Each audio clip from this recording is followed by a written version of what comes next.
اگلا جو سوال ہے وہ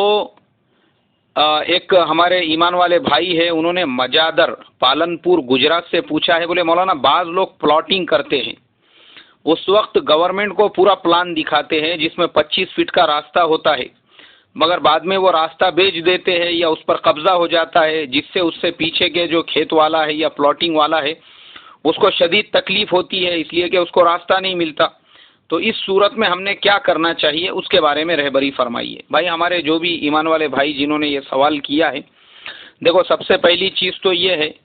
کہ وہ آدمی جس آدمی نے بھی پلاٹنگ نکالا ہے اور گورنمنٹ کو جو اس نے پلان دکھایا ہے، جو اینے دکھایا ہے، اور اس کے بعد میں اگر وہ چینجز کر کے بیچ رہا ہے تو وہ بیچنا ہی اس کے لیے شرعاً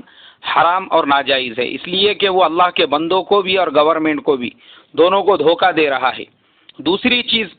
جو ایمان والے بھائی زبردستی اگر وہاں پہ قبضہ کرتے ہیں، ان کا وہ قبضہ کرنا بھی ناجائز ہے، اور دوسرے ایمان والے بھائیوں کو تکلیف دینا اور ان کے لیے راستہ روکنا یہ ہمارے شریعت میں سخت منع ہے، اس سے انہوں نے احتیاط کرنا چاہیے۔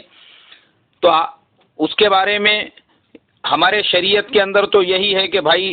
آپ حق دبا رہے ہیں، دوسروں کے اوپر ظلم کر رہے ہیں، آپ نے ظلم سے باز رہنا چاہیے۔ تو بس یہی کہوں گا کہ ہمارے جو بھی ایمان والے بھائی ہیں انہوں نے خود دوسرے ایمان والے بھائیوں کے لیے گنجائش پیدا کر کے اپنے دلوں کو بڑا کر کے ان کے لیے راستہ چھوڑنا چاہیے۔